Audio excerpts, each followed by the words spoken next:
Shalom, chers frères et sœurs en Christ. Je vous salue dans le beau et précieux nom de notre Seigneur Jésus-Christ. Amen, notre Seigneur Yeshua HaMashiach. Aujourd'hui, je voudrais partager le thème intitulé Comment être sanctifié tout entier. Et je voudrais rappeler que c'est le premier enregistrement vidéo, pas la vidéo caméra, mais vidéo de l'écran. Et toutes mes excuses pour d'éventuels manquements. Maintenant, je continue. Dans le thème autour duquel je voudrais parler aujourd'hui est comment être sanctifié tout entier. Et nous allons lire dans 1 Thessaloniciens chapitre 5, verset 23. 1 Thessaloniciens 5, 23. Que le Dieu de paix vous sanctifie lui-même tout entier, et que tout votre être, l'esprit, l'âme et le corps soient conservés irrépréhensibles lors de l'avènement de notre Seigneur Jésus-Christ. À travers cette lecture, nous nous rendons compte que Dieu souhaite que tout notre être soit sanctifié, n'est-ce pas? Oui, gardé saint lors de l'avènement de notre Seigneur Jésus-Christ. Et si Dieu veut que nous soyons totalement sanctifiés, il est en train de dire que les trois parties constitutives de l'être humain doivent être sanctifiées, à savoir l'esprit, l'âme et le corps, comme nous venons de le lire. Euh, la déduction ici est que l'homme est tricotome et non dichotome, c'est-à-dire l'homme est constitué de trois parties, à savoir l'esprit, l'âme et le corps. Donc ce sont les trois parties de l'homme. Et maintenant nous allons essayer de parler des fonctions de chacune de ces trois parties de l'être humain. Avant d'en parler, nous allons lire l'extrait du livre L'âme et esprit de Penn Lewis. Et là, je lis. Murray dit que l'âme est le terrain de rencontre pour l'esprit et le corps, créé âme vivante selon Genèse chapitre 2, verset 7. L'homme peut entrer en communion avec le monde extérieur par son corps. Par l'esprit, il communique avec ce qui est spirituel. Lorsque l'homme devint une âme vivante, celle-ci reçut en partage le sentiment de soi, le libre arbitre, la pensée, la volonté, toutes facultés qui sont le moule, le vaisseau préparé pour recevoir la vie de l'esprit. L'esprit, ajoute-t-il, est le siège du sentiment de Dieu. L'âme est le siège du sentiment de soi, et par le corps nous prenons conscience du monde extérieur. Dieu demeure dans l'esprit, le moi habite l'âme et le sens le corps. Donc à travers cette lecture-là, il y a beaucoup de choses qui ont été dites. D'abord, la première phrase dit que l'âme qui est ici, l'âme est le terrain de rencontre entre l'esprit et le corps.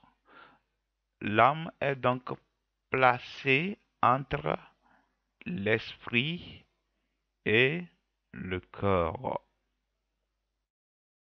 Et il dit que par le corps, l'homme entre en contact avec le monde physique, le monde extérieur, à travers les cinq sens. Maintenant, par l'esprit, l'homme communie avec Dieu. Et l'âme a plusieurs fonctions. L'âme a pour fonction l'intelligence, la volonté, les émotions. Et l'âme est l'intermédiaire, ça c'est important, c'est-à-dire que l'âme peut être influencée soit par l'esprit ou par le corps. Donc l'âme peut recevoir les instructions du corps ou recevoir les instructions venant de l'esprit et prendre la décision. Amen. Donc c'est en quelque sorte les fonctions de ces trois parties de l'être humain. Maintenant, je vais parler du plan de cet enseignement. Il est subdivisé en 7 grandes parties. Euh, Grand 1, nous allons parler de avant la chute. Grand 2, la chute. Grand 3, conséquences de la chute. Grand 4, le remède de Dieu. Grand 5, l'homme restauré avec un plus. Grand 6, comment jouir de ses faits divins. Grand 7, la sanctification totale. Nous commençons avec le grand 1 avant la chute. Ici, nous voyons l'homme. Là, c'est l'homme ça. J'ai écrit l'homme. Donc, c'est l'homme ici, composé de trois parties, comme nous venons de le dire, l'esprit, l'âme et le corps. L'esprit, l'âme et le corps. Ça, c'est l'homme. Ça. Et nous voyons que l'âme est placée entre l'esprit et le corps. Maintenant, nous allons voir comment Dieu communiait avec, avec l'homme. Comment Dieu communiait avec l'homme. Avant d'en parler, parce que les gens risquent de demander, mais quelles sont les preuves de ce que tu es en train de dire concernant la communion entre Dieu et l'homme?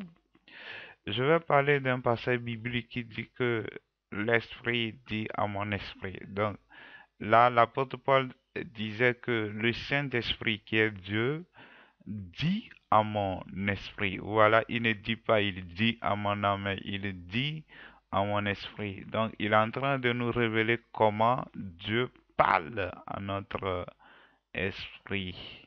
Et dans la suite, nous nous rendrons compte que à la conversion, Dieu veut ramener l'homme dans l'état dans lequel il était avant la chute. Et on parle de la régénérescence. Régénérer, c'est ramener dans un état avant la destruction. Voilà. Donc maintenant, je continue. Donc, je vais parler de comment l'homme communie avec Dieu. Donc, Dieu envoie l'information à l'esprit de l'homme. Donc, c'est de l'intérieur. Donc, Dieu envoie l'information à l'esprit. L'esprit envoie l'information à l'âme. Vous voyez, ça quitte de l'esprit à l'âme. Et maintenant, c'est au niveau de l'âme que la décision est prise.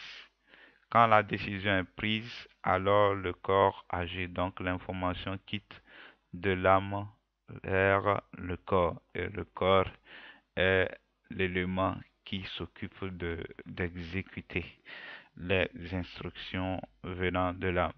Donc, à travers ça, nous nous rendons compte que l'esprit ne peut pas agir directement sur le corps. C'est l'âme qui peut agir directement. Donc, pour que l'esprit atteigne le corps, il doit passer par l'âme. C'est-à-dire que il doit inspirer l'âme avant que le corps n'agisse. Amen. Nous continuons. Et c'est toujours le même chemin que j'ai fait d'une autre manière. Nous voyons Dieu. Dieu, c'est Dieu ici. Et ici, c'est l'homme ayant les trois parties, l'esprit, l'âme et le corps. Voilà l'ordre. Dieu passe l'esprit, l'âme et le corps. Voilà. Donc c'est ça. Dieu envoie l'information à l'esprit. L'information quitte de l'esprit vers l'âme. Et, et enfin, l'information quitte l'âme vers le corps. Et le corps ne fait que exécuter l'instruction. Maintenant, nous allons voir grand 2, la chute. Nous lisons ainsi Genèse chapitre 3, verset 6.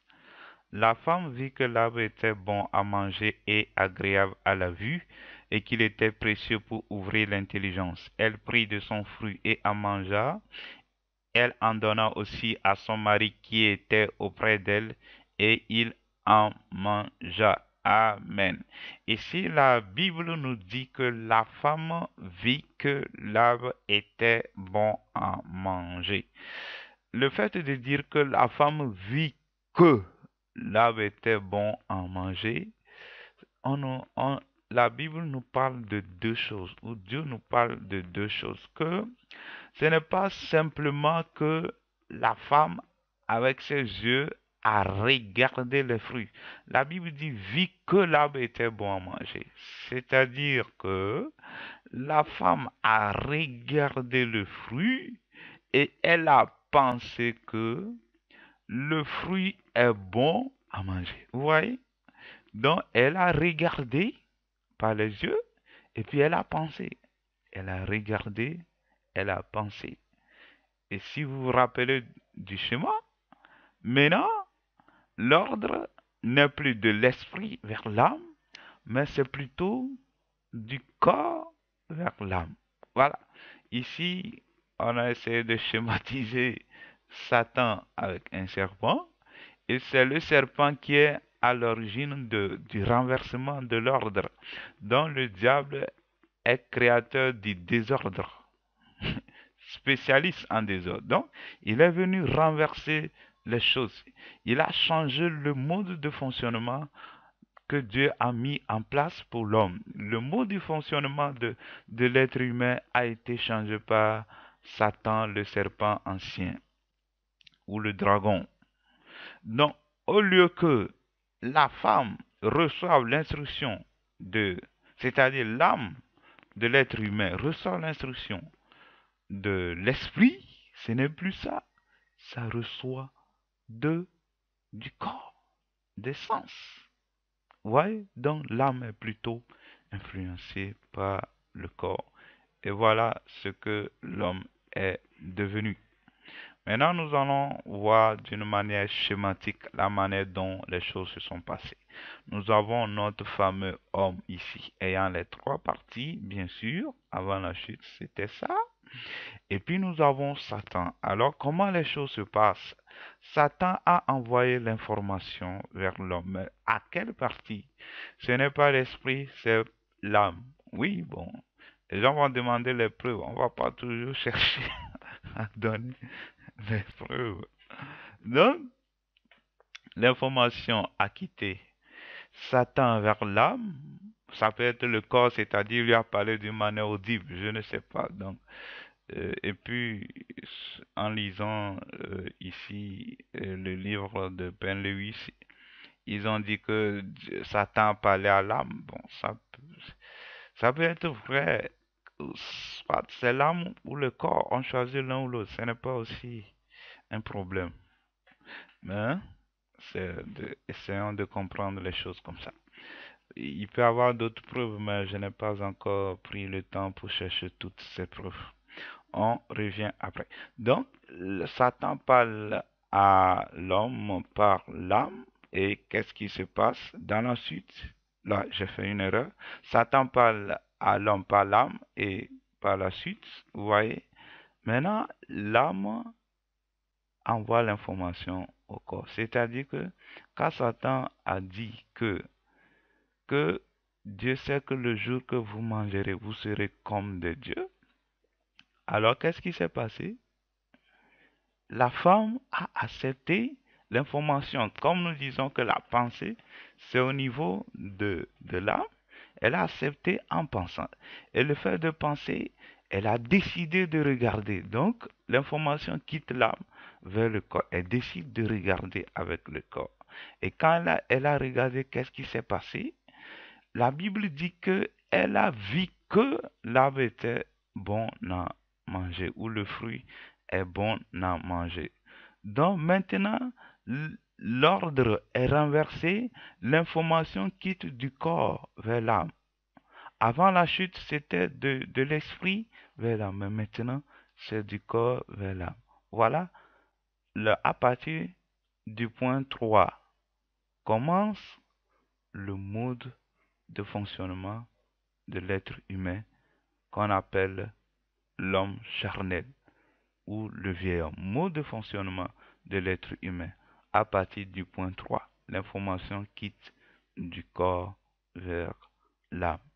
Et ensuite, l'âme prend la décision et le corps agit. Voilà comment les choses se sont passées lors de la chute. Et d'une manière schématique aussi, c'est un second schéma. Nous voyons comment le diable parle à l'homme par l'âme. Maintenant, quand le diable a parlé par l'âme, le corps a regardé par les yeux.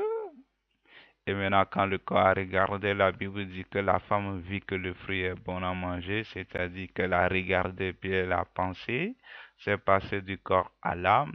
Et maintenant, elle a pris la décision à ce niveau et le corps exécute. Voilà, c'est ça que je dis, j'explique. Satan parle à la femme par l'âme au point 1. Au point 2, ici, la femme regarde. À ce niveau, elle regarde. Au point 3, l'âme ici, l'âme est inspirée par ce que les yeux ont vu. Quand la Bible dit que la femme vit que le fruit était bon à manger, l'âme est inspirée par ce que les yeux ont vu. Maintenant, l'âme prend la décision et enfin le corps agit. Voilà, c'est devenu le propre de l'homme charnel. Et puis, il y a beaucoup comme ça aujourd'hui dans l'Église. Et nous continuons avec le grand 3, les conséquences ou conséquences de la chute. Et nous savons que Dieu avait averti l'homme que le jour que vous mangerez, vous allez mourir. La première conséquence que j'ai notée, c'est la mort. Et nous lisons que, pas nous lisons, hein, pas, j'ai expliqué que pas la mort physique, c'est-à-dire la mort dont Dieu a parlé, ce n'est pas la mort physique ni la mort psychique. Quand je dis la mort psychique, c'est pour faire comprendre que ce n'est ni la mort du corps, ni la mort de l'âme, puisque l'homme a continué par penser. Voilà, donc l'âme est toujours là. Et puis le corps aussi était toujours là. Donc ça veut dire que c'est une partie de l'homme qui est partie. Et c'est quelle partie? C'est l'esprit. Donc la conclusion, c'est quoi? C'est la mort spirituelle. La mort de l'esprit. Mais attention, on ne dit pas que l'esprit est mort. L'esprit a continué par exister selon Genèse chapitre 6, verset 3. Alors l'Éternel dit, mon esprit ne restera pas à toujours dans l'homme, car l'homme n'est que chair, et ses jours seront de 120 ans. Donc, en lisant Genèse chapitre 6, verset 3, nous rendons compte que malgré qu'on dit que l'esprit est mort, ou nous parlons de la mort spirituelle, l'esprit a continué par vivre. Alors, pourquoi parler de la mort ici de l'esprit? Pas que l'esprit est mort, c'est-à-dire l'esprit est parti. L'esprit est toujours dans l'homme. Donc, la mort spirituelle signifie ainsi que l'esprit de l'homme n'est plus à mesure de communier avec Dieu. L'esprit est assoupi. Donc, la communion entre l'esprit de l'homme et Dieu, voilà. La communion entre l'esprit de l'homme et Dieu a été coupée. Donc, l'homme est passé de la vie et quoi? Est passé de la vie à la mort. Voilà, merci pour votre compréhension. Deuxième conséquence que j'ai notée, c'est l'entrée en matière de la nature rebelle que nous appelons le vieil homme ou la chair. Amen. Là, je vais essayer d'expliquer pourquoi je dis le vieil homme peut être la chair. Nous allons essayer d'expliquer ça. D'abord, le mot chair en grec, c'est sark ou sarkois, je ne sais pas lire le grec. Et ça signifie la chair, ça signifie une personne, ça signifie une race, ça signifie corps, ça signifie charnel. Voilà, donc c'est la définition du mot en grec. Et puis les commentateurs ou les théologiens ont dit que la chair est la substance du corps vivant qui recouvre les os et qui est irriguée par le sang de l'homme et des animaux. Ça, c'est clair, tout le monde sait ça. Les gens du monde le savent également. Deuxième sens ici, la chair qui dénote de la nature humaine, la nature terrestre de l'homme séparée de l'influence divine et de là prend au péché et à l'opposition de Dieu. Voilà, donc ici, la chair prend un autre sens.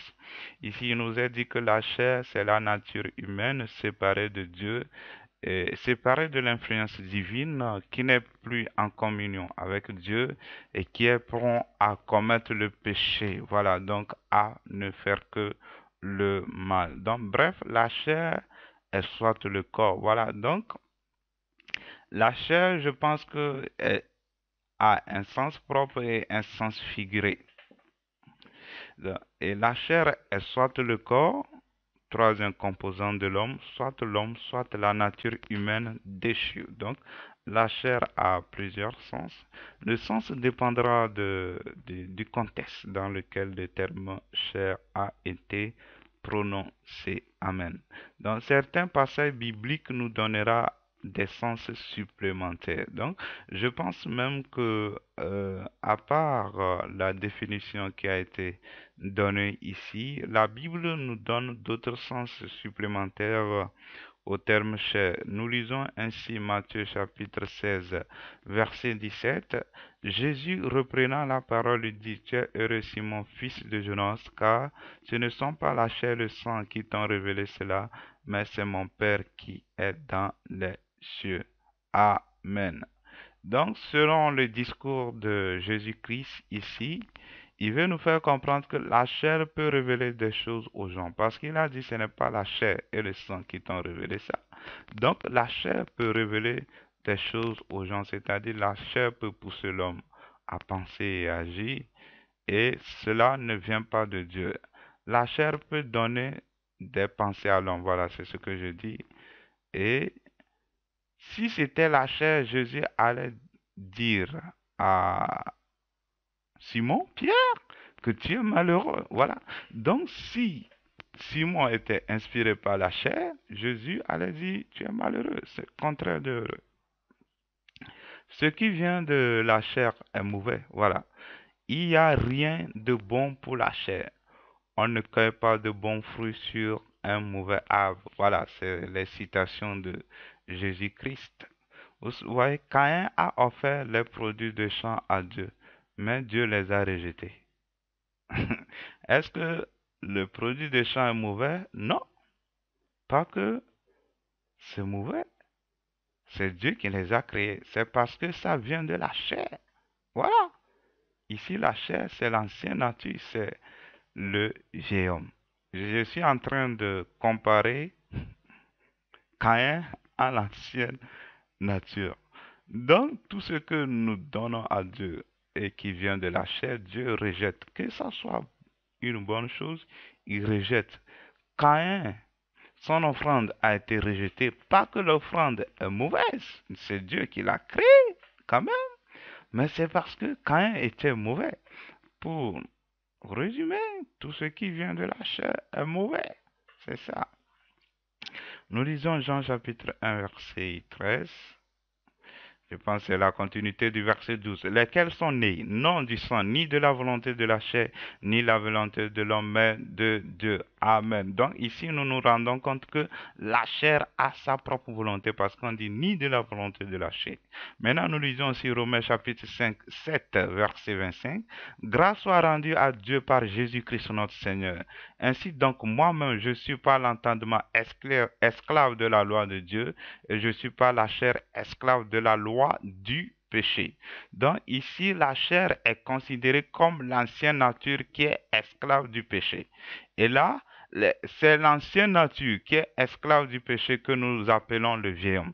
Donc ici, la chair est identifiée au vieil homme. C'est-à-dire ici, la chair est considérée comme vieil homme. Nous lisons Romains chapitre 8, verset 7. Car l'affection de la chair est inimitié contre Dieu, parce qu'elle ne se soumet pas à la loi de Dieu et qu'elle ne le peut même pas. Voilà. Donc, tout ce que la chair fait, ou tout ce qu'elle désire, tout ce que la chair aime, la Bible dit que c'est inimitié contre Dieu. La chair ne peut pas se soumettre à Dieu. Amen. Est-ce qu'on est en train de parler de notre corps qui ne peut pas se soumettre à Dieu? Non. Les gens ont le corps, mais le corps se soumet à Dieu. Jésus avait un corps, il se soumet à Dieu. Ici, ça nous parle de qui? Du vieux homme. Et elle aime ce que Dieu n'aime pas. La chair ne change jamais. Vous voyez, on dit, elle ne peut pas se soumettre à Dieu. Incapable. Elle ne change jamais. Et la seule solution pour la chair, c'est de la mettre à mort. On ne peut pas demander à une personne qui ne peut pas changer de changer. Oui, on ne peut pas demander à un poisson de vivre hors de l'eau. C'est impossible, quelles qu'en soient les adaptations que nous ferons, ça ne marchera pas. Il va mourir. Toujours la chair. Bon, ici, ce n'est pas une fois, deux fois, c'est pourquoi je dis toujours, la chair ici est considérée comme le vieil homme. Amen. Maintenant, nous allons voir là où le terme vieil homme est utilisé. Je rappelle, nous sommes en train de parler des conséquences de la chute. J'ai parlé de la mort spirituelle et je suis maintenant en train de parler de l'entrée en matière du vieil homme qui est à la fois la chair. Et ce que je suis en train de dire actuellement, c'est que c'est pour démontrer que la chair, dans quelques passages bibliques, c'est aussi le vieil homme. Voilà. Donc, maintenant, j'ai cité plusieurs passages où la chair est égale au vieil homme. Maintenant, je vais citer un passage biblique où le terme vieil homme est prononcé. Là, nous lisons Romains chapitre 6, verset 6. Sachant que notre vieil homme a été crucifié avec lui, afin que le corps du péché fût détruit, pour que nous ne soyons plus esclaves du péché. Voilà. Le commentaire que je donne est que le vieil homme constituait la force du péché. Cela veut dire quoi? Il dit, notre vieil homme a été crucifié afin que le corps du péché soit détruit. Donc c'est la crucifixion du vieil homme qui fait que le péché est détruit. La force là qui commande l'homme. Donc le vieil homme constituait la force du péché. Tant qu'il y a le vieil homme, alors le péché est en action. Sans le vieil homme, le péché est dépouillé, il ne peut rien. C'est-à-dire le péché est une force qui ne peut que dominer l'ancienne nature qui est le vieil homme. Aujourd'hui, Satan est comme ça. Il a une nature que le péché domine.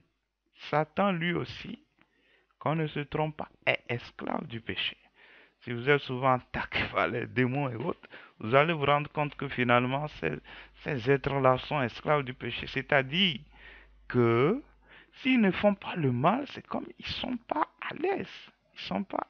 Que le mal, sans ça, comme il ne peut pas vivre, il acharné à faire le mal, à détruire. Donc, c'est ça. Quand la Bible nous fait comprendre que notre vieil homme vient de Satan, c'est vrai. Regardez comment il est. Il ne change pas. Ouh là là là là là là. J'ai un problème d'énergie. Qu'est-ce qui se passe? Qu'est-ce qui se passe? Excusez-moi pour un petit temps. Voilà, la chose a été débranchée. Merci pour ce petit temps. Alors je continue. Nous lisons Ephésiens chapitre 4, verset 22. Il dit à vous dépouiller eu égard à votre vie passée du vieil homme qui se corrompt par les convoitises trompeuses. Ça, c'est le second passage où le terme vieil homme a été utilisé. Le vieil homme, c'est notre vie passée, notre ancienne nature.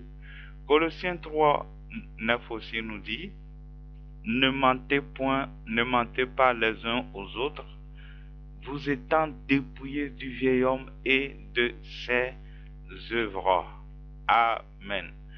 Donc, je pense que c'est dans 3 endroits, hein, ça peut dépasser, c'est ce que moi j'ai trouvé, hein, 3 endroits dans le Nouveau Testament que le terme vieil homme est utilisé. Donc, je le répète, le vieil homme, c'est notre ancienne nature rebelle. Il est aussi appelé la chair dans certains endroits, pas partout. Ok, merci. Et nous continuons. Nous lisons maintenant Jean chapitre 8, verset 44. Vous avez pour père le diable et vous voulez accomplir les désirs de votre père. Il a été meurtrier dès le commencement et il ne se tient pas dans la vérité parce qu'il n'y a pas de vérité en lui. Lorsqu'il profère le mensonge, il parle de son propre fond car il est menteur et le père du mensonge. Amen. Ici, ce sont des paroles de Jésus-Christ envers les sacrificateurs et les pharisiens. Quand Jésus dit que vous avez pour père le diable, il veut dire par là qu'ils sont engendrés du diable. Voilà, c'est le papa qui engendre le fils. Mais la question qu'il faut se poser, est-ce que c'est le diable qui a créé l'homme? Non. Mais pourquoi Jésus dit vous avez pour père le diable? Il est en train de dire qu'ils héritent de la nature du diable. Vous voyez ça? Il dit que les juifs là, oui, c'était des juifs ou les pharisiens, les sacrificateurs là, vous héritez du diable. Et quand Jésus dit le diable est meurtrier dès le commencement, c'est pour nous faire comprendre que c'est lui qui a inauguré le mal, le péché, et c'est lui qui a mené le mal sur la terre. C'est la nature rebelle de l'homme. Hein? C'est ici. C'est la nature rebelle de l'homme, entre parenthèses vieil homme, qui a pour père le diable. Ce que je voulais faire comprendre, quand Jésus dit que vous avez pour père le diable, là, ce que le Saint-Esprit m'a expliqué dans ce passage, Jésus-Christ était en train de s'adresser à la nature rebelle que nous appelons le vieil homme, qui se manifestait à travers ces juifs-là. Donc, c'est cette nature-là, Jésus dit que elle a pour père le diable.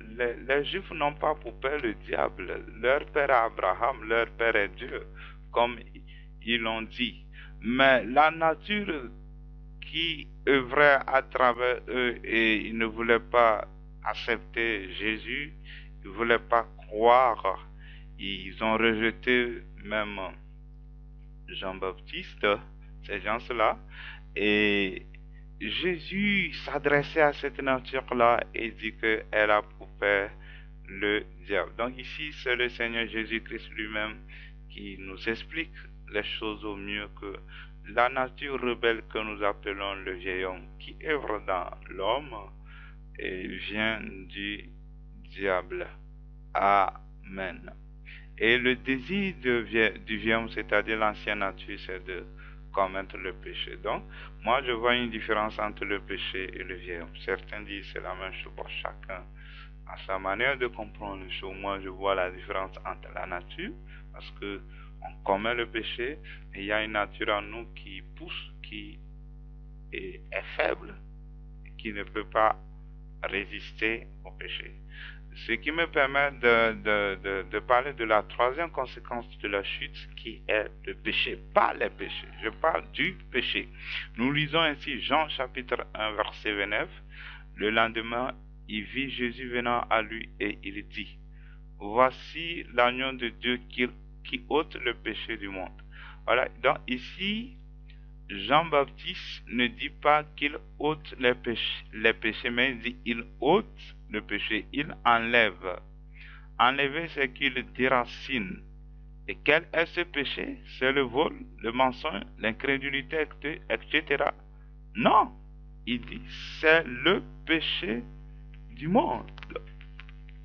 Donc, le péché est une force. Voilà. C'est l'arbre. Le péché, c'est l'arbre. Et les différents types de péchés, comme je viens de le citer, le vol, le mensonge, l'incrédulité, l'adultère, le meurtre, toutes ces choses-là, ce sont les fruits, ou bien les branches, je ne sais pas, ce sont les fruits, oui, de l'arbre. L'arbre même, c'est le péché qui produit les fruits-là. Et pour mieux comprendre, nous lisons aussi Romains 7, 7. Et maintenant, ce n'est plus moi qui le fais, mais c'est le péché qui habite en moi. Le péché, oh là là, j'ai mal fait des choses ici. Excusez-moi, ce n'est pas la suite du verset. Le verset s'arrête ici. Donc, le péché est à mesure de faire des choses. Parce que l'apôtre Paul dit que ce n'est plus lui qui fait, mais c'est le péché. Donc, le péché est à mesure d'agir dans l'homme. Il dit, ce n'est plus moi qui fais, mais c'est le péché. Et les choses qu'il fait s'appellent des péchés, voilà. Donc, le péché agit à travers les différents types de péchés. Le péché agit quoi dans le corps? Et il a plusieurs manières de se manifester. C'est ça les œuvres de la chair. Donc, le péché c'est l'arbre et les péchés ce sont les fruits. Je l'ai déjà dit. Le péché est plus fort que l'homme. Il oblige à faire des choses qu'il ne veut pas. Il domine l'ancienne nature. Voilà. Donc, et selon ce que Paul dit ici, le péché domine l'homme. Vous voyez, parce qu'il dit ce n'est pas moi, c'est le péché qui est à l'œuvre. Le péché commet des péchés selon son dire. Donc le péché avait le pouvoir sur l'homme à cause de sa nature faible qui est le vieil homme. Le péché le domine. C'est-à-dire, le péché dit je veux ça et le péché oblige l'ancienne nature à le faire. On ne peut pas tout expliquer. Hein? C'est des choses spirituelles quand même. Nous continuons toujours avec les conséquences de la chute. Ici, je note la quatrième conséquence. C'est l'entrée en matière de la loi du péché et de la mort. Voilà. Donc, pour la première fois, nous voyons le terme la loi du péché et de la mort. Ça se trouve dans Romains chapitre 7. Avant de bien comprendre ça, nous allons voir ce que c'est que la loi. La loi, c'est une règle édictée par une autorité que tout le monde doit suivre. Et quand il y a la loi, il y a son législateur, voilà. Donc il y a la loi et celui qui a donné la loi s'appelle le législateur. Nous lisons Romains chapitre 7, 23. Mais je vois dans mes membres une autre loi qui lutte contre la loi de mon entendement et qui me rend captif de la loi du péché qui est dans mes membres. Quand vous suivez bien Romains 7, 23, vous allez vous rendre compte que l'apôtre Paul est en train de parler de trois lois. Il dit quoi? Je vois dans mes membres une autre loi. Hein? Une autre loi, ça c'est un. Qui lutte contre la loi de mon intelligence, ça c'est deux. Hein? La loi de mon entendement, deux. Et il dit qui me rend captif de la loi du péché, ça c'est trois. Donc cette loi-là lutte contre la loi de mon entendement qui est la loi de Moïse, et cette loi le rend captif de la loi du péché qui est aussi dans les membres. Donc là, j'ai cité les trois là. La loi qui soumet à la loi du péché, il n'a pas donné un nom, donc moi j'ai dit qui soumet à la loi du péché. Et deux, la loi de Moïse, ici, dans ce passage Romains 7, 23. Et trois, la loi du péché, ou la loi du péché et de la mort. Voilà. Donc ici, nous voyons trois lois. Maintenant, qui est le législateur de la loi du péché et de la mort? C'est-à-dire, qui a donné cette loi? Selon moi, ce n'est pas Satan, mais il est à l'origine du législateur. C'est le péché, selon moi, qui est une force qui donne des lois. Quand on prend une loi, il y a les articles que le législateur a cités. C'est la même chose ici. Le péché a sa loi qui s'appelle la loi du péché, la loi qui vient du péché. Il y a les articles. Et les articles là, ce sont les différents péchés. Les différents péchés que nous pouvons trouver dans Galates 5, versets 19 à 21. Et là, il est parlé de les œuvres de la chair. Les gens diront, mais on parle de la chair et autres. Bien sûr que c'est vrai. C'est la chair qui produit ces œuvres. Amen. Je suis en train d'expliquer que c'est la chair, c'est-à-dire c'est le vieil homme qui produit les œuvres, c'est-à-dire les péchés, tout ça là, qui les fait, voilà, qui produit, qui fait, qui commet le péché. C'est la vieille nature qui le fait. Mais le péché vient, les différents péchés viennent du péché, comme cela nous est dit. On en comprendra mieux dans la suite. Et lorsque on veut pousser loin, on trouve le péché qui commandite tout et qui domine. Voilà. Donc, ce sont les œuvres de la chair, c'est-à-dire c'est la vieille nature qui fait les choses. Mais derrière, il y a le péché qui commandite tout. Il commandite des péchés. Il dit, fais. Et l'ancienne nature ne peut pas refuser, elle fait. Il dit, fais, fais, fais et fais. L'ancienne nature se plaît à ça, aime ça. Notre ancienne nature aime le péché. Voilà. Et ne peut même pas résister au péché. Et celui qui exécute cette loi, quelle loi? La loi du péché de la mort, c'est la chair. Voilà. Donc, ici, la loi du péché vient du péché et notre ancienne nature est chargée d'obéir à cette loi. Et c'est le corps qui agit quand même. Bref, le législateur, c'est le péché. La loi qu'il donne s'appelle la loi du péché et de la mort. Et la personne qui doit suivre cette loi s'appelle la chair. Celui qui doit veiller à l'exécution de cette loi s'appelle la loi de soumission. Excusez-moi. Celui qui doit veiller à l'exécution de cette loi s'appelle la loi de soumission à la loi du péché. Amen. On dirait que les choses fonctionnent comme aujourd'hui dans le monde. Dans un pays, quand le gouvernement donne la loi, l'armée ou les policiers sont chargés de veiller à l'exécution de la loi. Celui qui ne le fait pas, il doit être puni. Et c'est la même chose ici. Nous avons le législateur qui est le péché et sa loi, c'est la loi du péché de la mort et les articles, ce sont les différents types de péchés, l'adultère, le vol, le mensonge, l'idolâtrie, ainsi de suite.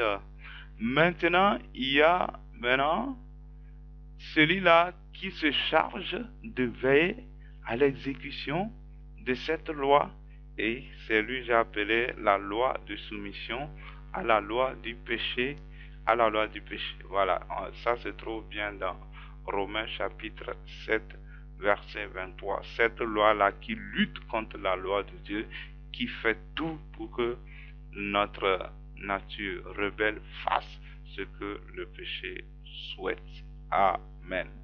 Maintenant, nous allons voir la cinquième conséquence de la chute, c'est l'entrée en matière de la loi de soumission à la loi du péché.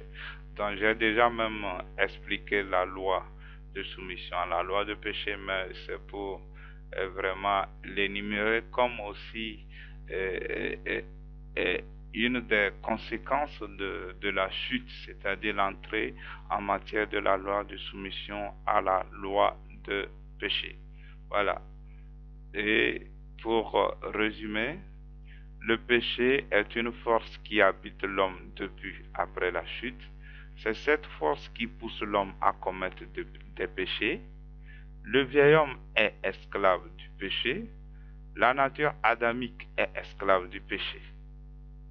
Tout comme Satan qui est son père est esclave du péché. Et le péché a la loi qui s'appelle la loi du péché et de la mort. Dans la nature charnelle, il y a aussi une loi qui soumet l'homme à la loi du péché. Donc c'est le résumé de des conséquences du péché. Donc, maintenant, nous avons un chemin des conséquences de la chute. Avant, l'homme avait l'âme, non, l'esprit, l'âme et le corps. Et comme conséquence de la chute, nous avons parlé de la mort spirituelle, la venue du vieil homme, le péché et les deux lois jumelles. Voilà. Donc ici, regardez ici, c'est la place de l'esprit, je l'ai gardé, mais ce n'est plus bon. Il est un peu grisé. Pourquoi je l'ai fait ainsi? Pour montrer que l'esprit est là, mais il est assoupi, il ne joue plus son rôle. Voilà, l'esprit est assoupi. Mais nous voyons un nouvel élément. Ne dites pas qu'il est placé entre l'esprit assoupi et l'âme. Je ne l'ai pas dit, moi je l'ai placé simplement. Donc nous avons un nouvel élément qui s'appelle le vieil homme, voilà, qui est venu. Et nous avons l'âme qui est toujours là. Nous avons le corps qui est toujours là. Cela déjà est bien dit. L'âme est là, le corps est là, l'esprit est assoupi. La vieille nature est là. Et c'est maintenant cette vieille nature-là qui a pris le contrôle, qui commande. Et dans la vieille nature, je pense, dans la vieille nature, on voit le péché, c'est-à-dire c'est le mode de fonctionnement de la vieille nature, c'est le péché, c'est comme ça il fonctionne, c'est sa manière de vivre, c'est de penser péché, et le péché en lui-même est une force qui produit des péchés, et la vieille nature c'est de penser péché, et quand la vieille nature pense péché, ça passe par l'âme, parce que l'âme doit prendre la décision, et le corps agit. Voilà comment les choses se passent. Donc ça quitte, les autres quittent maintenant du vieil homme vers l'âme, et maintenant l'âme prend décision et le corps agit. Ici ça devait être 2, je n'ai pas mis, excusez-moi pour ça. Maintenant au grand 4, nous allons voir le remède de Dieu. Pour ne pas être long, je marque une pause et je continue après. Soyez shalom, chers frères et sœurs en Christ. C'est la deuxième partie de notre enseignement dont le thème est intitulé Comment être sanctifié tout entier. Nous avions vu 3 parties. Grand 1, on a parlé de avant la chute. Grand 2, on a parlé de la chute. Grand 3, on a parlé des conséquences de la chute. Et au niveau du grand 3, on avait parlé de parmi les conséquences, on a parlé de la mort spirituelle, la venue du vieil homme, la venue du péché, l'entrée en matière des 2 lois jumelles, la loi du péché et de la mort et la loi qui soumet à la loi du péché et de la mort, ou qui soumet au péché, tout simplement. Bon, aujourd'hui nous allons continuer avec le grand 4 qui est le remède de Dieu. D'abord nous devons savoir que le remède de Dieu se manifeste de 2 manières. Dieu a apporté la solution suite à la chute par la mort de Jésus à la croix et la résurrection de Jésus-Christ. Le remède de Dieu se manifeste par la mort de Jésus à la croix et la résurrection de Jésus-Christ. Amen. Maintenant, nous allons voir la partie, la mort de Jésus-Christ, c'est-à-dire qu'est-ce qui se passe par rapport à la mort de Jésus-Christ. Et après, nous allons voir qu'est-ce qui s'est passé par rapport à la résurrection de Jésus-Christ. Pour la mort de Jésus-Christ, nous voyons la mort du vieil homme ou la crucifixion du vieil homme. Nous lisons Romains chapitre 6, versets 6 à 7. Sachant que notre vieil homme a été crucifié avec lui, afin que le corps du péché fût détruit, pour que nous ne soyons plus esclaves du péché. Car celui qui est mort est libre du péché. Amen. Donc, ce passage-là nous dit que notre vieil homme a été crucifié avec Jésus-Christ. Notre vieil homme qui est l'ancienne nature que nous avions, et cette nature-là qui ne se soumet pas à la loi de Dieu et qui ne fait que faire le mal, a été crucifié avec Jésus-Christ. Quand Jésus mourait à la croix, alors cette nature aussi partait avec Jésus-Christ. Et dans la suite, il dit que afin que le corps du péché fût détruit. Donc il dit que la mort de notre vieil homme fait que le corps du péché fut détruit. Et comme je l'ai dit, moi j'ai mis la différence entre le vieil homme et le péché. C'est-à-dire le vieil homme, c'est nous-mêmes, c'est notre nature qui commet le péché. Et le péché en lui-même est une puissance qui nous commandite, c'est-à-dire qui nous pousse à pécher. Et nous avons une nature qui ne peut pas résister au péché et qui ne fait que se soumettre au péché. J'espère que c'est clair. Maintenant, comme notre vieil homme a été crucifié, ce qui fait que nous ne serons plus esclaves du péché. Pourquoi? Parce que c'est notre ancienne nature-là qui est esclave du péché. Maintenant qu'elle est crucifiée, celui qui est esclave du péché n'est plus là, alors nous ne serons plus esclaves du péché. Et il dit, car celui qui est mort est libre du péché. De la même manière que un mort naturellement ne commet plus du péché, ici il nous est dit que celui qui est mort est libre du péché, c'est-à-dire que tant que la vieille nature n'est plus là, pourquoi pécher encore? Parce que c'est elle qui commet du péché. Elle est morte, comment elle peut encore commettre du péché? Notre ancienne nature qui fait que notre corps pêche, parce que c'est notre ancienne nature qui dirigeait notre corps, elle n'est plus là, alors notre corps n'est plus obligé de se soumettre au péché. Amen. Donc je viens d'expliquer ce qui est le Romains chapitre 6, versets 6 à 7.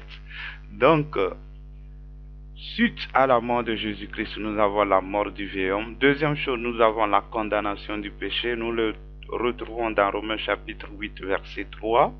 Car ce qui était impossible à la loi, en ce qu'elle était faible par la chair, Dieu ayant envoyé son propre Fils en ressemblance de chair de péché, et pour le péché a condamné le péché dans la chair.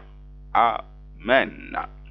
Donc ici il nous est dit que Dieu, en envoyant son propre Fils dans une chair semblable à celle du péché, a condamné le péché dans la chair. Ici la chair veut dire notre corps. Donc, et le péché, que je dis, c'est une force, c'est une puissance, parce que Paul le dit bien dans Romains 7 que ce n'est pas moi qui le fais, c'est le péché. Donc, le péché est une force qui soumet l'homme, et ici, elle a été condamnée, elle a été dépouillée. Amen. Nous continuons toujours sur le remède de Dieu. Troisième chose, la loi du péché de la mort a perdu sa domination.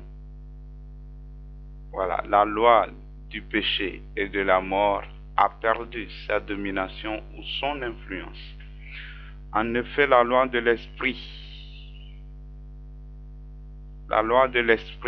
et vie en Jésus-Christ m'a affranchi de la loi du péché et de la mort. Ça, c'est Romains chapitre 8. Je n'ai pas noté le verset. Je ne sais pas pourquoi.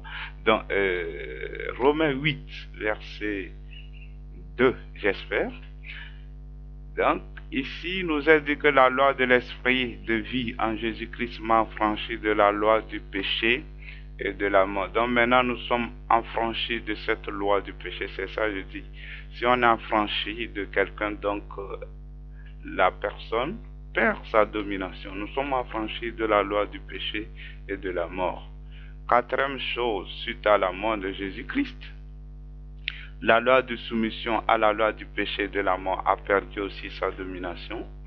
Comme cela est bien dit dans Romains chapitre 7, Paul disait que je vois dans mes membres une autre loi qui lutte contre la loi de mon entendement et qui me soumet à la loi du péché.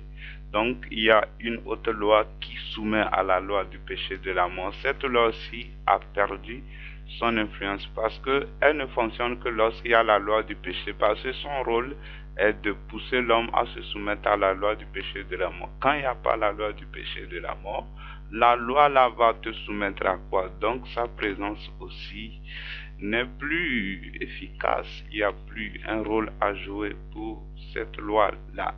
Voilà. Maintenant, nous allons voir ce qui se passe suite à la résurrection de Jésus-Christ. Premièrement, il nous est dit que nous avons été régénérés. Nous lisons 1 Pierre 1, verset 3. Béni soit Dieu, le Père de notre Seigneur Jésus-Christ, qui, selon sa grande miséricorde, nous a régénérés pour une espérance vivante par la résurrection de Jésus-Christ d'entre les morts. Amen. Donc Dieu, en faisant ces choses, il sait ce qu'il fait, il sait ce que la mort de Jésus-Christ va faire, il sait ce que la résurrection de Jésus-Christ va faire. C'est pourquoi Jésus-Christ disait toujours que lui va partir, mais il sera ressuscité le troisième jour. Et je vous dis que Jésus-Christ n'avait pas besoin de venir mourir et être ressuscité. C'est à cause de nous qu'il devait mourir et être ressuscité. Donc cela veut dire que sa mort et sa résurrection, à travers ça, il y a un grand, c'est-à-dire il y a un processus spirituel tellement puissant que le monde ne peut pas savoir, que le diable qui était caché même au diable, il y a une manifestation puissante de la sagesse de Dieu à travers la mort et la résurrection de Jésus-Christ. Et c'est de ça que nous sommes en train de parler. Donc ici, ça veut dire que par la résurrection de Jésus-Christ, nous sommes ramenés dans notre état avant la chute. Parce que quand on dit de régénérer, c'est qu'on ramène à un état avant la dégénérescence. Donc on régénère. On n'a pas dit que nous avons été créés, mais régénérés. Donc nous sommes ramenés dans notre état avant la chute. Et vous vous rappelez bien que j'avais parlé de, avant la chute, comment notre esprit était en communion avec Dieu. Et ce n'était pas un esprit coupé de Dieu, mais un esprit vivant et qui était en communion avec Dieu. C'est ça Jésus-Christ appelle naître de nouveau. Jésus ne dit pas que nous naissons, mais nous naissons de nouveau. Ça veut dire que nous sommes régénérés. Ou c'est ça, Jésus dit que nous sommes nés de l'esprit. Là, il est clair ici que c'est notre partie esprit qui naît de nouveau, c'est-à-dire qui est régénéré, qui est ramené dans son état original tel que Dieu l'avait fait. Amen. Et je dis ici, qu'est-ce qui était abîmé à la chute? C'était notre esprit. Donc, Dieu régénère notre esprit et non notre âme, ni notre corps, parce que notre âme était toujours là, notre âme était toujours là, notre corps était toujours là. Qu'est-ce qui doit être régénéré? C'est notre esprit. Donc c'est ce que Nicodème n'avait pas compris et Jésus-Christ lui a expliqué, parce que Nicodème, lui là, penser que c'est de rentrer encore dans le ventre de sa mère et de sortir encore un bébé. Jésus dit non, tu n'as pas besoin de partir et de revenir. C'est l'esprit qui doit être régénéré. Voilà. Donc, j'ai cité deux éléments. Pas deux éléments, c'est un élément qui se passe à la résurrection. C'est la régénérescence. Je ne sais pas quel terme utiliser. Nous sommes régénérés. Mais il y a une deuxième chose qui vient. Et cette deuxième chose, j'ai dit quoi de neuf? C'est-à-dire que avant la chute, ça n'existait pas. Maintenant, par la résurrection de Jésus-Christ, nous obtenons quelque chose de plus que ce que nous étions avant la chute. Et qu'est-ce que nous obtenons? C'est le Saint-Esprit qui vient habiter en nous. Si vous vous rappelez du chemin, j'avais dessiné Dieu en haut, l'homme en bas. Cette fois-ci, Dieu vient rester dans l'homme. Et nous lisons ça dans 1 Corinthiens chapitre 3, verset 16. Ne savez-vous pas que vous êtes le temple de Dieu et que l'Esprit de Dieu habite en vous? Maintenant, Dieu habite en nous. Amen. Ça, c'est merveilleux. Ça, c'est stupéfait. Dieu habite en nous. Ce qui n'était pas avant la chute. Et nous allons récapituler sur le remède de Dieu par rapport à la mort spirituelle qui est une conséquence de la chute. Dieu apporte comme solution la régénérescence par la résurrection de Jésus-Christ. Par rapport à la venue du vieil homme, la solution que Dieu apporte, c'est la crucifixion du vieil homme. Par rapport à l'entrée en matière du péché, la solution, c'est la condamnation du péché. Par rapport à l'entrée en fonction des deux lois jumelles, à savoir la loi du péché et de la mort, et la loi qui nous soumet au péché et à la mort, la solution, c'est l'affranchissement de ces deux lois par la loi de l'esprit et vie. Amen. Maintenant, nous allons voir grand saint, l'homme restauré avec un plus. Voilà. Donc nous avons notre fameux homme que j'avais dessiné qui a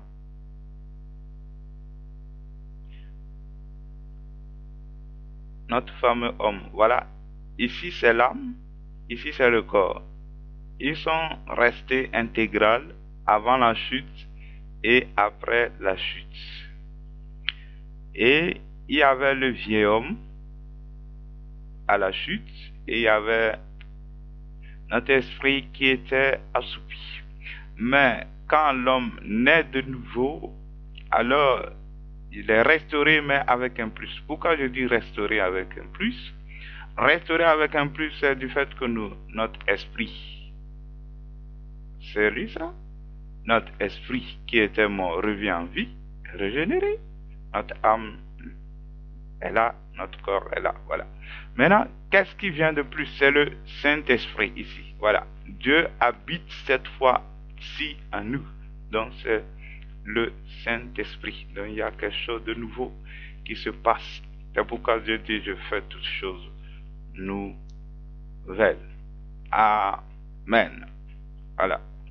Nous continuons sur grand 6. Comment jure de ces faits divins? Parce que d'autres, pas d'autres, beaucoup, moi-même, j'y pensais, je me disais, je n'arrivais même pas à comprendre, je me posais des questions. Mais comment se fait-il que notre vieille nature a été crucifiée? Le péché qui pousse à pécher a été condamné. Comment se fait-il que nous continuons par pécher? Toutes sortes de péchés. Je me posais ces questions. Alors, nous allons essayer de donner quelques éléments de réponse selon ce que Dieu m'a fait comprendre. Amen. Donc, comment juger de ces faits divins? D'abord, j'avais dit que la solution ou le remède de Dieu se passe par deux choses. La mort de Jésus-Christ et la résurrection de Jésus-Christ. Maintenant, pour juger de ce que Dieu a fait à travers la mort et la résurrection de Jésus-Christ, premièrement, il faut expérimenter la mort de Jésus-Christ. La mort de Jésus-Christ doit être expérimentée. Ce sont des faits. Environ 2000 ans, Jésus est mort. Il est ressuscité le 3e jour après. Mais ça ne nous change pas automatiquement. Le fait de croire, nous entrons dans le royaume. Et maintenant, il faut expérimenter la mort et la résurrection de Jésus-Christ. Donc, pour mieux comprendre ce que c'est que notre vieil homme a été crucifié, lisons quelques passages. C'est-à-dire, je voulais dire, oui, notre vieil homme a été crucifié. Je vais essayer d'expliquer comment expérimenter ça. Voilà. 1 Pierre 2, verset 24. Lui qui a porté lui-même nos péchés en son corps sur le bois, afin que, morts au péché, nous vivions pour la justice, lui par les meurtrissures duquel vous avez été guéris. Nous lisons aussi 2 Corinthiens 8, verset 9. Car vous connaissez la grâce de notre Seigneur Jésus-Christ qui, pour vous, s'est fait pauvre, de riche qu'il était, afin que par sa pauvreté vous fussiez enrichis. Nous lisons Apocalypse chapitre 11, verset 1, Apocalypse 12, 11. Ils l'ont vaincu à cause du sang de l'agneau et à cause de la parole de leur témoignage. Et ils n'ont pas aimé leur vie jusqu'à craindre la mort. Amen. À travers ces 3 passages bibliques, nous voyons que la Bible dit que nous sommes guéris par les meurtrissures de Jésus. Nous sommes délivrés de la pauvreté. Nous sommes délivrés de, j'espère, la malédiction et autres. Mais le constat est que nous ne sommes pas automatiquement guéris. Vous voyez, sommes-nous automatiquement guéris? Devenons-nous automatiquement riches? Est-ce que les chrétiens triomphent automatiquement du diable par le sang de Jésus? La Bible dit que par les meurtrissures de Jésus, nous sommes guéris. Est-ce que nous sommes totalement guéris?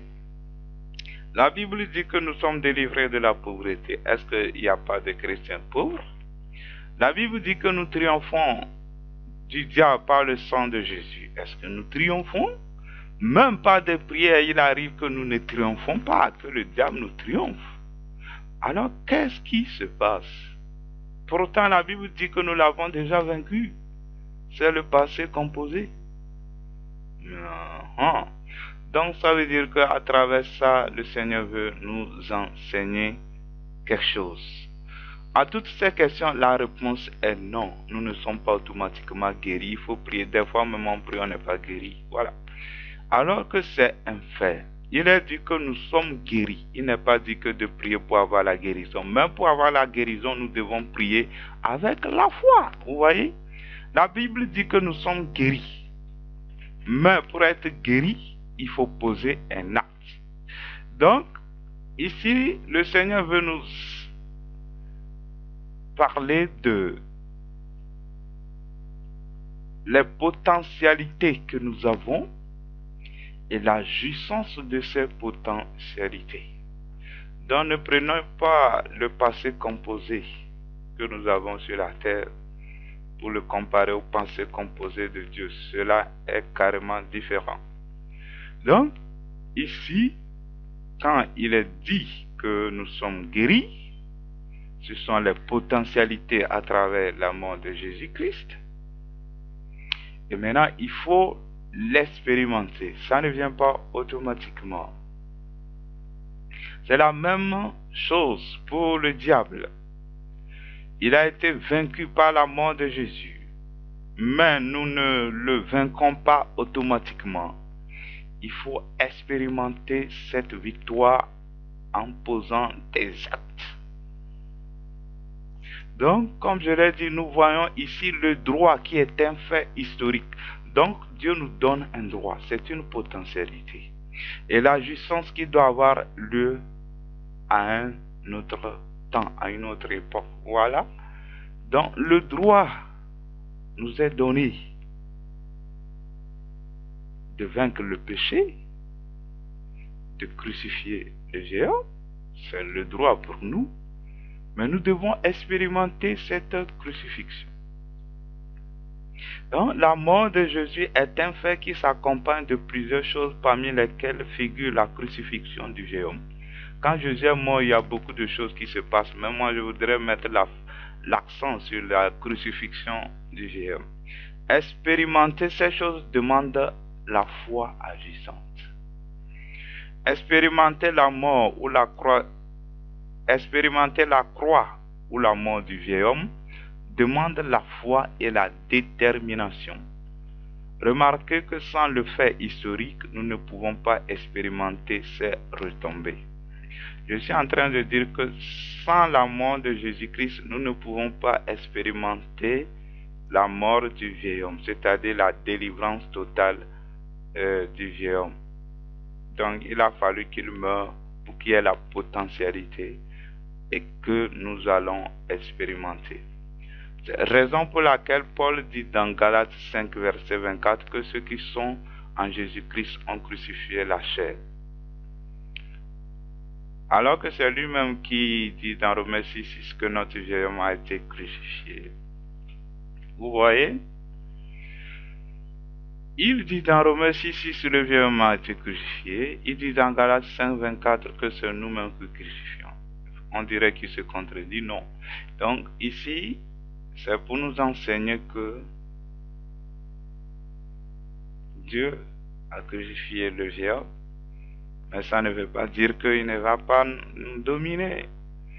C'est à nous d'expérimenter ça. Si nous ne prenons pas la résolution pour dire oui, le vieil homme, tu as été crucifié. Je ne suis plus sous ton joug pour commettre toujours le péché.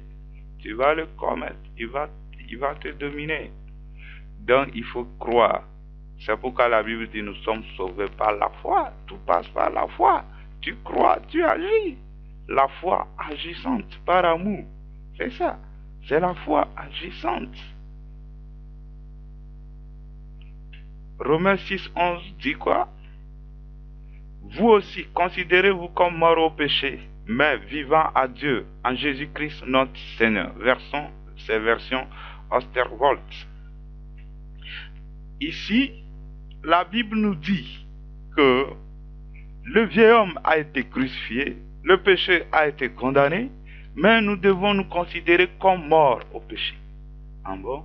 Oui, le vieil homme est mort, n'est-ce pas? Mais nous devons nous considérer comme morts. Donc, devant le péché, devant les tentations du péché, dis au péché, je suis mort. Ma vieille nature qui commettait le péché n'est plus là. Elle est morte. Là, tu passes de l'état de potentialité à la jouissance de la mort du vieil homme qui se corrompt par toutes sortes de convoitises. Il ne faut plus convoiter, il faut dire je suis mort. Un mort va-t-il encore convoiter les choses du monde? Un mort va-t-il convoiter les femmes, toutes ces choses? Non. Un mort va-t-il s'inquiéter de ce qu'il va manger? Non. Un mort a-t-il peur des situations difficiles? Non. Un mort va-t-il régner Christ pour gagner peut-être 500 francs? Non. Donc, devant les situations, devant la tentation, dis au péché, je suis mort. Un mort ne commet plus péché. Laisse-moi tranquille. Ceux qui ne sont pas morts là, va vers eux. Moi, ma vieille nature, qui était esclave du péché, n'est plus là. Péché, tu n'as plus de pouvoir sur moi. C'est ça. C'est ça, expérimenter la mort du vieil homme. Là, le vieil homme n'est plus là, certes. Si tu penses qu'il est là, tu seras toujours dominé par le péché. Tout se pense à travers tes pensées. Comment tu penses? Il faut penser la mort du vieil homme. Il faut penser la mort de ton ancienne nature. Le vieil homme, lui, il oblige à se soumettre au péché. Voilà. Donc le vieil homme ne peut pas s'en passer du péché. C'est ça, on dit vieil homme. Quand on dit vieil homme, on dit encore homme, ça veut dire ce que nous étions. Nous étions des gens obligés à commettre le péché. C'était notre nature. Et là, on dit notre nature là n'est plus là. C'est-à-dire celle-là qui faisait des choses d'une manière automatique n'est plus là, qui est de commettre le péché, n'est plus là. Maintenant qu'il n'est plus là, se soumettre ou non au péché est de notre responsabilité. Cela incombe aux chrétiens. Cela incombe aux chrétiens. Tu peux décider de ne pas te soumettre en te considérant comme mort au péché. Considérer ses pensées. Dieu me dit que le vieil homme n'est plus là. Je dois penser que... Non, je dois penser de la même manière. Ce que Dieu dit, je le crois. Et quand je crois, cela me sera fait selon ma foi. Nous lisons Romains chapitre 12, verset 2. Ne vous conformez pas au siècle présent, mais soyez transformés par le renouvellement de l'intelligence, afin que vous discerniez quelle est la volonté de Dieu, ce qui est bon, agréable et parfait.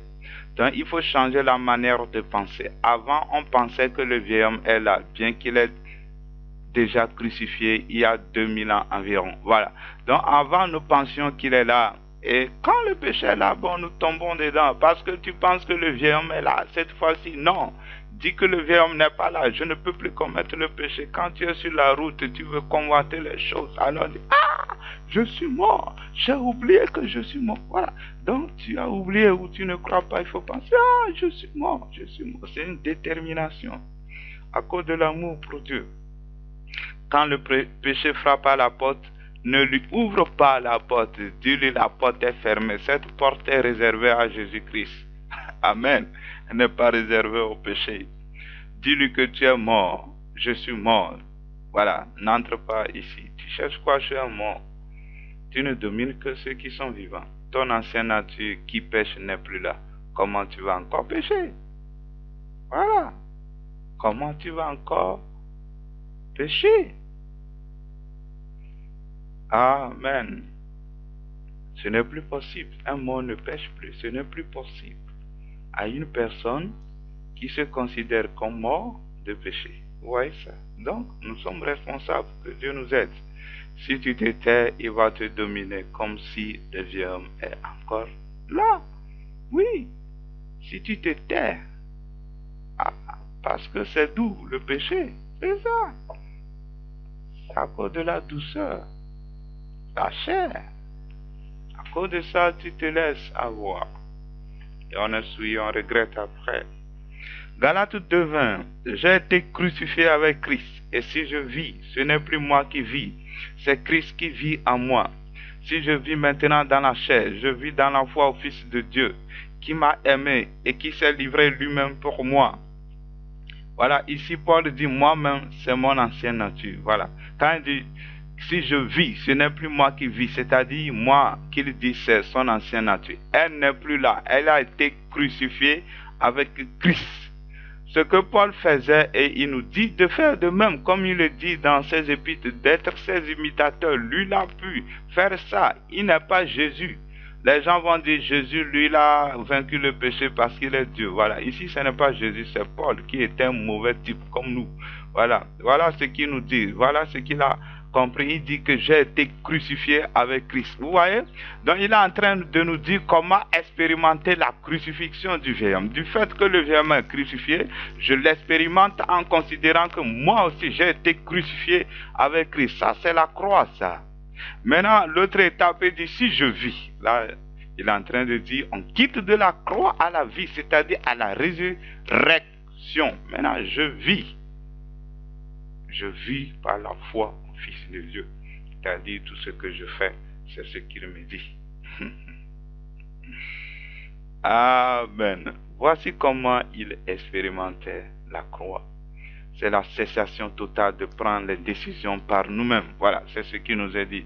De cesser de prendre les décisions par nous-mêmes. Que Dieu nous aide. Au nom de Jésus-Christ. Amen. Nous sommes toujours dans le grand 6.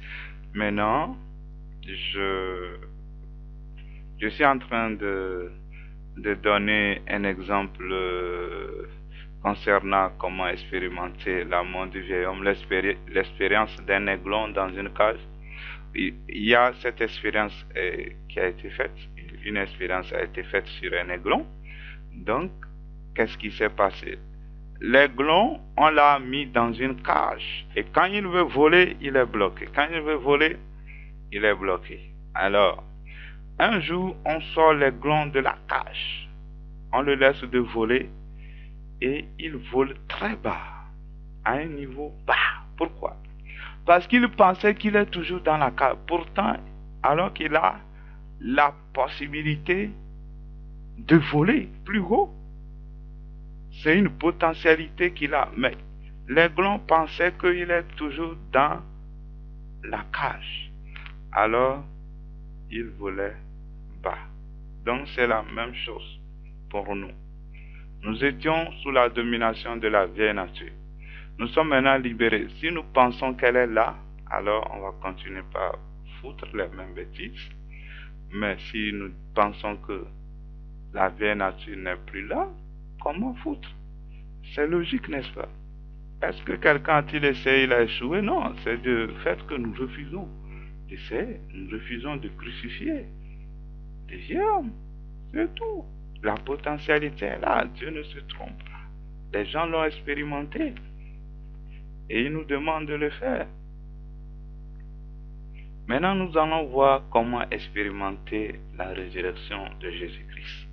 Nous lisons Romains chapitre 6, versets 3 à 4. Nous avons été ensevelis avec lui par le baptême en sa mort, afin que comme Christ est ressuscité des morts par la gloire du Père, de même nous aussi nous marchions en nouveauté de vie. En effet, si nous sommes devenus une même plante avec lui par la conformité à sa mort, nous le serons aussi par la conformité à sa résurrection. Ici, il nous est dit que notre ancienne marche, c'est-à-dire vie, cesse par la mort de Jésus-Christ, et une nouvelle marche, c'est-à-dire une nouvelle vie, commence par la résurrection de Jésus-Christ. C'est ça qui nous est dit ici. Voilà. Que nous sommes ensevelis, donc notre ancienne vie cesse avec lui, et comme Christ est ressuscité d'entre les morts, nous marchons en nouveauté de vie. Dans la résurrection de Jésus-Christ, c'est comme nous passons de la mort, c'est-à-dire nous cessons de faire des choses, à la vie, et nous commençons par faire des choses, mais venant de Dieu et non de nous-mêmes. C'est ce qui nous est dit ici. Et la potentialité de mourir au péché et de laisser Christ vivre en nous nous est donnée à nous d'agir.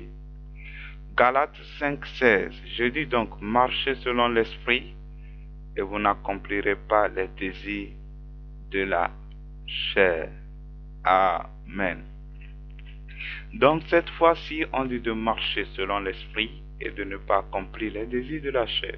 On dit non à la chair, on marche selon l'esprit. Que Dieu nous aide. Nous recevons le Saint-Esprit. Notre esprit régénéré est en communion avec le Saint-Esprit.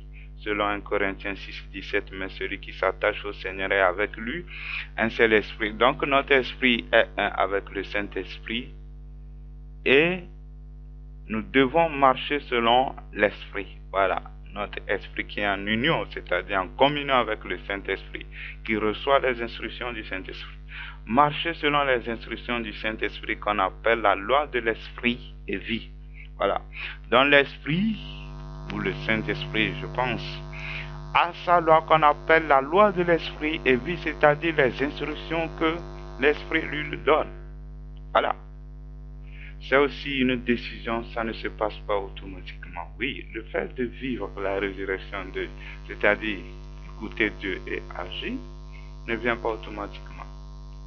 Les amis, on nous a l'heure, on pense que le christianisme, c'est lorsqu'on cesse de voler l'adultère au sein. C'est faux. C'est faux. Marcher. Les gens pensent, oui, je ne commets plus le péché, c'est fini. C'est ça? Tu ne fous rien, ça. Donc, dis de marcher selon l'esprit. L'esprit a des choses personnelles à te dire, fais ça, fais ça, fais ça, fais ça. Toi, tu t'arrêtes que tu ne commets plus le péché. C'est ce qui nous est dit. Non, nous devons marcher selon l'esprit, nous devons obéir à ce que l'esprit de Dieu nous dit. Maintenant, nous allons continuer par lire certains passages bibliques qui concernent l'expérimentation de la résurrection de Jésus-Christ. 2 Corinthiens 5, 7, car nous marchons par la foi et non par la vue. Voilà. Donc, le fait d'expérimenter la résurrection de Jésus-Christ, c'est de marcher par la foi. La foi vient de ce qu'on entend. Donc, c'est le fait d'écouter Dieu et d'agir. Galates 2, 20 aussi dit, j'ai été crucifié avec Christ. Donc, le fait de dire qu'il est crucifié avec Christ, c'est l'expérimentation de la mort de Christ. Maintenant, dans la suite, il dit, si je vis. Si je vis veut dire que maintenant, en vivant dans mon corps, ce n'est plus moi qui vis, c'est Christ qui vit en moi. Quand il dit c'est Christ qui vit en moi, cette fois-ci, il expérimente quoi? La résurrection. C'est-à-dire que ce que Christ lui dit, ce que le Saint-Esprit lui dit, c'est ce qu'il fait. Il dit, si je vis maintenant dans la chair, si j'accomplis les œuvres dans la chair, si j'utilise mon corps pour faire des choses, ce n'est plus moi qui décide de le faire. C'est Jésus-Christ qui me dit de faire.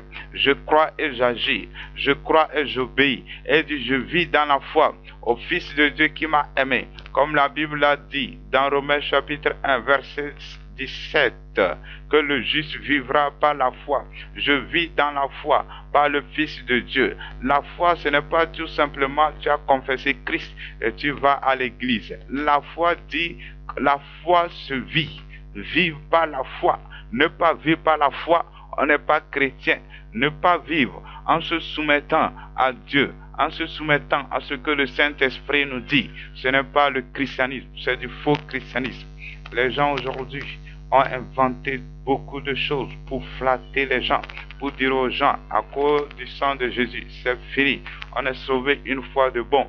Peu importe la vie qu'on mène, le sang de Jésus est là pour nous purifier. On se moque de Dieu. La Bible nous dit de vivre par la foi. C'est ce que Paul fait ici. Je vis dans la foi au Fils de Dieu. Ne pas vivre dans la foi, c'est que la foi est morte. On n'a pas cette foi. Nous sommes perdus. La Bible dit de ne pas se retirer pour se perdre. Que Dieu nous aide au nom de Jésus-Christ. Amen. Philippiens 3, versets 8 à 10. Il dit, et même, je regarde toutes choses comme une perte à cause de l'excellence de la connaissance de Jésus-Christ mon Seigneur, pour lequel j'ai renoncé à tout. Et je les regarde comme de la boue afin de gagner Christ et d'être trouvé en lui, non avec ma justice, celle qui vient de la loi, mais avec celle qui s'obtient par la foi en Christ, la justice qui vient de Dieu par la foi, afin de connaître Christ et la puissance de sa résurrection et la communion de ses souffrances, en devenant conforme à lui dans sa mort. Amen. Vivre la résurrection de Jésus-Christ, c'est de considérer toute autre chose comme la bouffe, de chercher à connaître Christ, de chercher à marcher avec Christ, de chercher à vivre avec lui. Cela est tellement difficile à notre nature d'accepter de regarder les autres choses comme la bouffe. C'est difficile. C'est difficile aujourd'hui pour les chrétiens de vivre sans compter sur son épargne, de vivre sans compter sur ce qu'il dispose. C'est difficile. Jésus a dit que à chaque jour suffit sa peine, mais cela est difficile. C'est pourquoi Jésus a dit, quand le Fils de l'homme reviendra, trouvera-t-il de la foi sur la terre? Trouvera-t-il de la foi? La foi n'y est plus. Je continue toujours comment expérimenter la résurrection de Jésus-Christ. Matthieu 4, 4, Jésus répondit, il est écrit, l'homme ne vivra pas du pain seulement, mais de toute parole qui sort de la bouche de Dieu. Dans notre vie, à part le manger pour avoir un corps vivant, les autres choses, Dieu dit de vivre de toute parole qui sort de la bouche de Dieu. Ici, le terme, la parole qui sort de la bouche de Dieu, c'est le rhéma, c'est-à-dire ce que Dieu nous dit. On ne dit pas la Bible, non. Ce que Dieu nous dit. Il est vrai de lire la Bible. À travers ça, Dieu nous parle aussi. Donc, est-ce qu'on arrive à vivre selon ce que Dieu nous dit, nous-mêmes? Pas seulement, oui, on m'enseigne de ne plus faire ça, non. Ce que Dieu te dit personnellement. Voilà. Toi, ton cas n'est pas écrit dans la Bible. Dieu doit te le dire. Jean 5,30. Je ne puis rien faire de moi-même, selon que j'entends. Je juge. Et mon jugement est juste, parce que je ne cherche pas ma volonté, mais la volonté de celui qui m'a envoyé. Voilà. Qu'est-ce qui peut nous aider à vivre la résurrection de Jésus-Christ? C'est de faire comme Jésus-Christ lui-même a fait. Je ne puis rien faire de moi-même selon que j'entends. Ce que j'entends, c'est ça que je fais. Et mon jugement est juste. Il ne se trompe pas parce qu'il ne cherche pas sa volonté, mais la volonté de Dieu. La volonté de Dieu se cherche. Elle se cherche. Et on doit cesser de faire des choses de nous-mêmes. Romains 8,14, car tous ceux qui sont conduits par l'Esprit de Dieu sont fils de Dieu. Donc il nous est dit d'être conduits par l'Esprit de Dieu, le Saint-Esprit. D'être conduit par le Saint-Esprit. Es-tu conduit par le Saint-Esprit ou par autre chose? Maintenant, nous tombons sur le point 7, grand 7, la sanctification totale. Voilà, le thème était la sanctification totale. Maintenant, nous allons voir comment tout notre être, à savoir l'esprit, l'âme et corps, peut être sanctifié. Si nous savons ce qui souille notre être, nous pouvons déduire la réponse, c'est-à-dire comment être sanctifié tout entier. Alors, qu'est-ce qui souille d'abord notre esprit? Ce sont des fausses croyances. Voilà, l'esprit de l'homme a l'habilité de communier avec les esprits, pas Dieu seulement. S'il communie avec un mauvais esprit, il sera souillé. Voilà, par la magie, l'idolâtrie, la croyance aux fausses doctrines aussi souillent l'homme. Galates 3:1 dit: ô Galates insensés, qui vous a ensorcelé, vous devant les yeux de qui Jésus-Christ a été dépeint, crucifié au milieu de vous. Voilà, ici on dit on les a ensorcelés par de fausses doctrines. On le dit que cette fois-ci, pour être sauvé, c'est d'observer la loi de Moïse. Donc on les écarte de la foi. C'est pourquoi il leur dit que Galates insensés, qui vous a ensorcelé. Voilà, leur esprit se voit souillé. Même 2 Corinthiens 11:4 dit: car si quelqu'un vient vous prêcher un autre Jésus que celui que nous avons prêché, ou si vous recevez un autre esprit que celui que vous avez reçu, ou un autre évangile que celui que vous avez embrassé, vous le supportez fort bien. Vous voyez, quand vous recevez un autre esprit, alors recevoir un autre esprit, c'est que notre esprit sera souillé. Par quoi? Lorsqu'on reçoit les faux évangiles, les évangiles qui ne sont pas fondés sur la parole de Dieu, sur la saine doctrine, les évangiles édulcorés, amen, frelatés. C'est pourquoi il faut vérifier tout ce que les gens disent, si c'est conforme aux Saintes Écritures, pour ne pas se voir souillé dans notre esprit. Maintenant, nous allons voir ce qui souille l'âme. Matthieu chapitre 15, 19 à 20.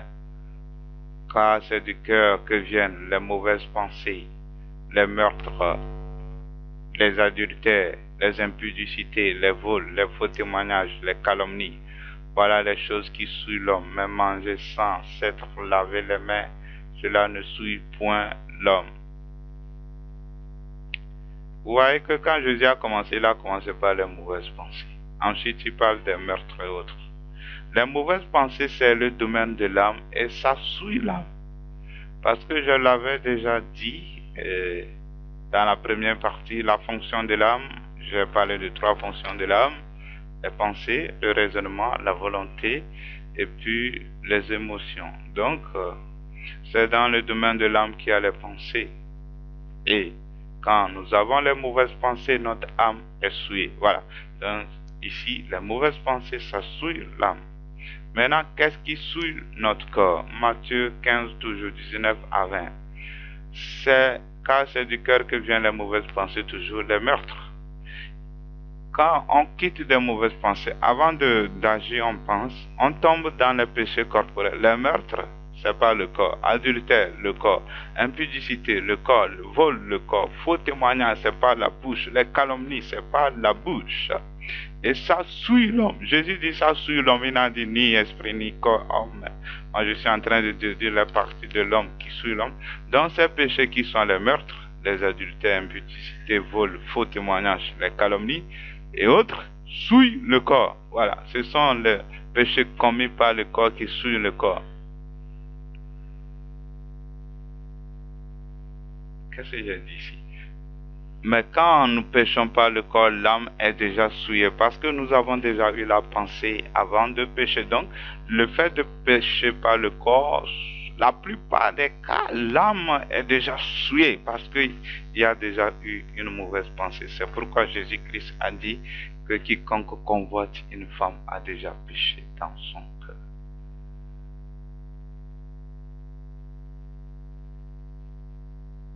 Amen. Ouais, il y a une chose que quand Jésus dit que car c'est du cœur que viennent les mauvaises pensées, virgule, les meurtres. Il est en train de dire que c'est lorsqu'on pense le meurtre. Ouais, les adultères, lorsqu'on pense à adultère, impudicité, lorsqu'on pense à ces choses. Donc tout ça là, ça souille. Le fait déjà de penser, vous voyez, de penser à toutes ces choses, ça souille l'âme. Après, on pose l'acte. Ici, il est en train de parler des pensées. Comme il dit, les pensées, 2 points. Virgule aussi représente souvent 2 points, donc il n'y a aucun problème. Il dit les mauvaises pensées, à savoir les meurtres, etc. Ça souille déjà l'homme, donc ça souille l'âme. Mais après, quand on va poser l'acte, ça souille le corps. Voilà, nous continuons. Donc, comment l'esprit doit être sanctifié? C'est ne jamais accepter les fausses croyances. Et puis, il faut y renoncer si on a accepté les fausses croyances. Et il faut prier beaucoup, sinon on risque d'être séduit.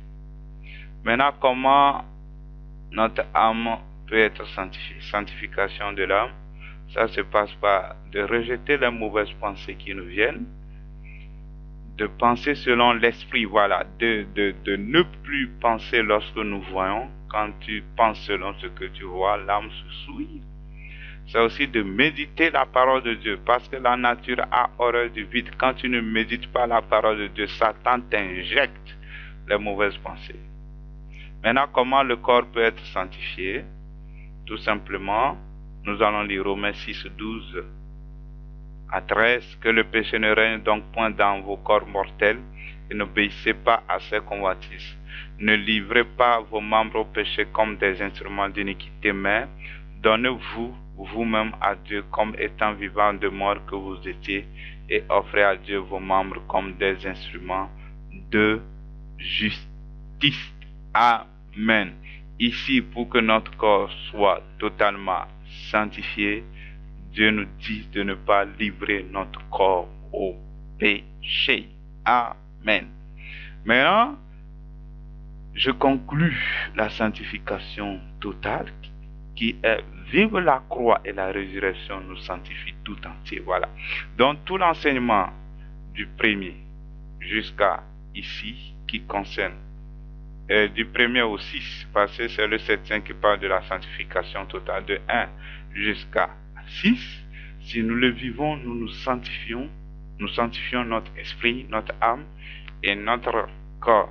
Ceux-là que j'ai cités, ce ne sont que des suppléments. Ce qui a commencé du 1 à 6, ceux-là les complètent. Voilà. Donc quelqu'un qui vit la croix et la résurrection se sanctifie lui-même. Donc, c'est la fin de cet enseignement. Que Dieu vous bénisse au nom de Jésus. Amen.